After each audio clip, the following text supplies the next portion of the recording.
No. That's perfect. Thank you. Hi everyone, welcome to St George's Park. Thank you for joining us ahead of tomorrow's fixture with Scotland. Anton, we'll begin with you if that's okay. Hi Sarina, hi Millie, nice to see you both. Morning. Sarina, going into the final training session, how is everybody and how difficult is it going to be to select your team tomorrow considering various players are at different stages of pre-season readiness? Yeah, everyone's fine. So everyone's in training. And yes, it's hard, but we have had already a couple of training sessions and we had conversations with players, so we know where they are. And it looks pretty good. As Alessia Russo, obviously she didn't come into camp until yesterday, I think. Yeah, she's fine. She's good. But before camp, I had a conversation with her and I decided that she needed a little more rest. So she came in yesterday. She won't be available for tomorrow. She would be, but we're preparing her for availability for Tuesday.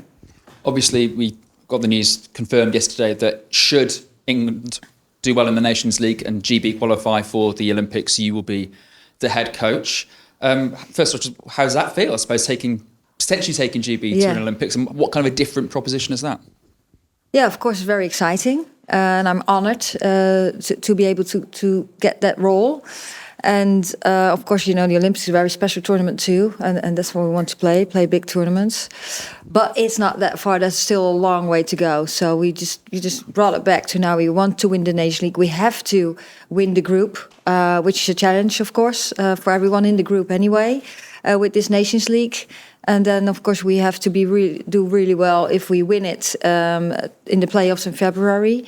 So even make the final, or if when France makes the final, we can reach it with the third place, and then there comes a new situation because also European qualification comes after that first. So there's still a long way to go, but yeah, I'm excited, and but now really focusing on the game for tomorrow. I'd like to get your reaction to the other bit of news, both of you, if you don't mind. Yesterday about Baroness Campbell stepping away from the FA next year. Obviously, look, you know, she's always around the camp. We both know her very well. Obviously, she gave you the job, Sarina. So just want to know about sort of, you know, the impact and what the hole she's going to leave within the organisation. Yeah, of course. She has had a major impact on women's football here in the FA, but I think far more than that, as she is a former PE teacher too. She has done a lot for physical education for kids, which of course I find really good too. But with us, she has been around. She has so much life experience, and like 50 years experience in sports and creating opportunities for kids and women in sports, and especially also here in the FA, changed the game, had so much influence on everything. So I just can't say how much respect I have for her, what she's done, and she's still around. And besides that, with all the experience she has in life, she's a very good storyteller too. So that's really nice too. Yeah, she's obviously incredible. I think we've all seen the work that she's done in the women's game and far beyond that. And, you know, the time that she's given and the efforts to make the women's game a better place for the ones that are in it at the moment, past and present, and also the next generation. And yeah, she's really going to be leaving it in a really good place. And yeah, it's big boots to fill. Finally, Millie, look, I would love to be asking you about sort of the game and going into the Nations League, but there's one story dominating going into the Nations League, and that's what's going on with the Spanish national team. Just, I want to, sort of, as a captain's perspective, how do you feel the position the players are in? They've been in for since the final, but obviously building up to this game. Yeah, it must be incredibly hard. It's hard as a player to see other players go through that. They've just achieved the biggest thing in football, which is win the World Cup, and like I said, it has been shadowed by everything. But we stand in solidarity with the players, and yet hopefully change is happening and it's putting them in a better place moving forward. And yeah, we really do just stand by the players and yeah, hope things are changed so that moving forward, everything is in a better place and the place that it should be for the players to keep being successful. Because like I said, they've achieved the biggest thing in football whilst all this was going on. Thank you. Thanks, Anton. Yes, we'll go to Tom. Thank you. Good morning, Tom from The Telegraph. Hi, Millie. Could I ask you first about the pay and bonuses conversations? I know you parted during the World Cup. Can you give us an update as captain on where things are at with that, please? Yeah, for sure. We've had a really good conversation with the FA and expressed that we want to be world leaders both on and off the pitch. And yeah, we had a really positive conversation, and I think that conversation was needed. And yeah, the conversations will be ongoing moving forward between the leadership team and the FA, and in support of the PFA. And yeah, we're really positive that moving forward things will be different. But yeah, it was overall very, very good. Okay, can you tell us what the next steps might be with that, please, and how much longer maybe the process will take till you can come to a full agreement? Oh, we've come to an agreement, and yeah, but I think it's bigger than just the bonus. For us, it's like I said, about being world leaders on and off the pitch. And as we know, the women's game is evolving very quickly, and conversations like this need to happen in order to make sure in all areas we're at the top of our game. And yeah, like I said, the conversation was extremely positive, and as players we feel really confident moving forward that the structure that we now have in place. Yeah, well, so just to clarify, then you come to an agreement and sort of come to closed off that chapter then of what you were negotiating prior to the World Cup? Yeah, definitely. Can I ask you, Sarina, how your reaction to that as head coach? Well, to be honest, I was expecting this. As I said last week too in the press conference, that the conversations had been really well, but the World Cup was ahead of us, so they need to stop those conversations and had to start up after the World Cup, and that's literally what happened. I think, yes, we didn't come to an agreement then, but I think the connections were made, and there's communication all the time, and there has been communication, and now this part is solved, and moving forward it looks really good, and that of course makes me very happy, because that's good for the players, good for the women's game to move forward and to take the next step. But it's also so good for us, and we can focus on football, which we did anyway in the World Cup too, because it didn't distract. But at the end, when you start playing football, you don't want to have that discussions at that moment and do that at a later point. And that's exactly what happened. And Millie, your opponent, Scotland, I know it's a slightly different case, but they settled a pay dispute with their FA recently as well. I guess, as both teams together, how proud are you to be kind of trying to make those changes on behalf of women across the whole game? Yeah, it's massive. I think one thing in the women's game is, although we're opponents and kind of enemies on game day, I think we all work together in terms of, the changes that we make within our environment could be beneficial to somebody else. And I think it's always about growing the game, and we have to keep evolving. We have to keep moving with where the game's at, and, changes that need to be made. So it's a really proud and positive movement for the girls. Thank you. Thanks, Tom. Yes, we'll go to Joe at BBC. Thanks. Hi, Sarina. Just on Alessia Russo, it's been a big month for her, playing in the World Cup final and then missing the penalties that meant Arsenal were knocked out of the Champions League. In terms of her needing more rest, is that from a physical or a mental point of view, or both? You forget the goals she made too. Yes, she did score twice, I She know. did score But twice. the disappointment No, in both is a lot for a young player. No, I think you can't really see that separately. She's just one human being, and that's physical and mental, but you can't see that separately. So we had a conversation, and as I always say, we have a team program, and we modify individually, and especially in this stage with the games now already coming up, we also talked about the calendar that is so short, such a short turnaround, that you have conversations with players, and then you have a feeling. We monitor them really well too, but then you have the conversations too, and in this conversation you become aware of things too. And then I made the decision for her that I thought, this is not right. She really needs a couple of days rest, which means then that she won't be available for Scotland. But you want to perform at the highest level. People have to be able to perform at the highest level. And on the other hand, you have to do what's right and take care of players too.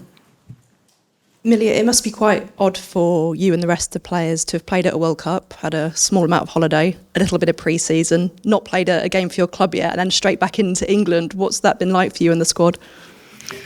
Yeah, obviously you just start getting settled at club, but we all have the professional mentality where these two games are absolutely massive for us, and I don't think we need any extra motivation when we come into England camps and represent our country, and whenever we step out into the training pitch it's 100%. So as a group we've honestly just got our heads down, and we're ready for the two games ahead.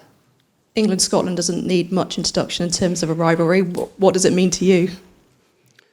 Yeah, it's another game, another opponent that we want to dominate, we want to win the game. But like you said, that rivalry, it makes it maybe a little bit more extra fiery. And I think it's two opponents that want to win the game. Thank you. Thanks, Joe. We'll just go behind you to Phil, please. Hi guys, I could just get a word from each of you on Mary Earps after she was named Player of the Year, just how much she's deserved that award, how significant she's been over the past 12 months. Well, I think she has been significant since I came in, actually. She has been in very great form. She's been very valuable for the team and had great performances. So I think basically the whole team deserves awards. But she got it, and I'm very, very happy of her, and I'm very proud of her, and I hope she keeps performing the way she does. Yeah, I mean, not much to add to Sarina's words, but just from a teammate and a friend perspective, I think I've seen Mary's whole journey. I've been through it with her, and just extremely proud of how she pushes herself every single day and her teammates. She was obviously speechless when I got to give her that award, so it was very special to be able to present her with it. But yeah, she's a fantastic person, but an even better teammate that, drives this group and always pushing for success and for top performances from herself and from the rest of us. So yeah, she keeps us on our toes. But yeah, really proud of her.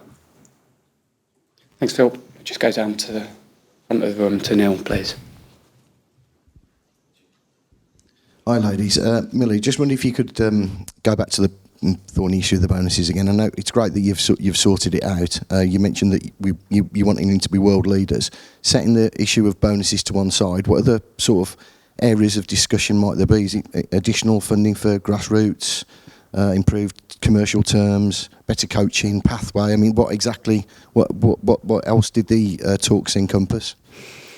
I think a variety of things. I think it's the whole package that comes with the women's game. Like I said, it is more than just finances. It's, like you said, everything to do with the next generation and making sure, I mean, to be honest, we're extremely lucky and privileged that we have amazing facilities and we already set the tone in many areas. I think also those conversations are also just about checking in, and like Sarina said, it's about building those relationships so that if a problem does pop up, then we're in a position where we can have an open, honest conversation and be more solution based, and that's why we felt really positive from that conversation as players, because we want to be more solution based moving forward. And I just feel lucky that we're in a position to come together and come to an agreement, but actually moving forward we're in building a new structure where we can have more of that open dialogue to make sure, everything stays where it needs to be.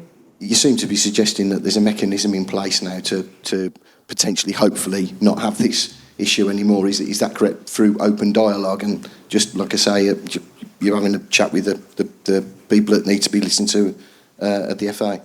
Yeah, definitely. I think that goes for any team environment. I think moving forward, our aim as female footballers to make sure these conversations don't have to happen, and we keep moving the game in a place where it kind of takes care of itself. But I think in any workplace you do have to have these conversations. It's part and parcel of being in an environment like this. So I think as players we're open to doing so, and we're very passionate about the next generation, where the game is, what we represent. And I think no matter what we do, we always want to stand for our values and what we believe in, and do it in the best possible way. And the way we carry ourselves is really important for us. Finally, from me, just if there was any suggestion of a World Cup hangover, not that there is, but if there were one, you're going to get no quarter. There's going to be no quarter asked for or given tomorrow night against the Scots. In one way, there couldn't be a better fixture, could there? Yeah, to be honest, I think we're just excited to be back on the grass and back representing England. We've all experienced tournaments before, and some success, some loss. It is part of the game, and I think after tournaments that will always stay with you for a long time, but we have to move forward. The world don't stop turning just because we didn't win a tournament, and for us we always want to progress, develop, get better, provide for our fans, and we're super excited for tomorrow night in a sold out stadium. Thanks, Neil. Call it a day. We'll take a final question from Jack then. Hi both. Sarina, I think a lot of us are excited about the prospect of a new tournament, the Nations League, replacing friendlies that would have been going on at this time of year. But does that make it harder for you to experiment and perhaps give some minutes to some players who might be further away from the starting 11 that you could do if it was a friendly? Yeah, of course, if you're friendly, you might make some other decisions. We always play to win. But now it's for qualification, so you bring the players on the pitch where you think that the starting lineup, where you think you have the best chances of winning the game, and you know you have other opportunities to play to bring players in during the game. And yes, that's different than a friendly. At the other hand, we train every day. We don't have that many training sessions, but then we see the players on the pitch. We can compare with them in that very competitive environment. We see them play at the club. Not before this fixture, of course, but during the season. So we keep following their development. We see them in our environment, and what we want is that every player knocks on the door and says, "I'm ready to play too, so you can bring me in." And just quickly, Millie, I know you said England-Scotland's sort of just another fixture, but could there be a different element to it just because of the fact so many Scotland players play in the WSL? Presumably you know them so well, and yeah. Also, I mean, I know you've been to an Olympic Games before, but just is that at the forefront of your mind going into this game? Are you thinking about Olympic qualification already? I think firstly it's a game that we want to go out and win. I think so as players our mentality is to get back out there to perform, and like I said, have a solid performance and get the win. So that's where our heads are at. And I think obviously knowing some of the players, I think both teams know each other extremely well. So yeah, we expect it's going to be a very tough game and two teams that are very well prepared, and yeah, hopefully it's an exciting one for the fans.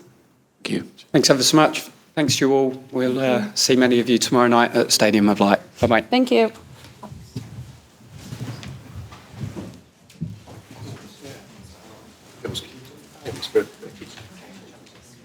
Yeah.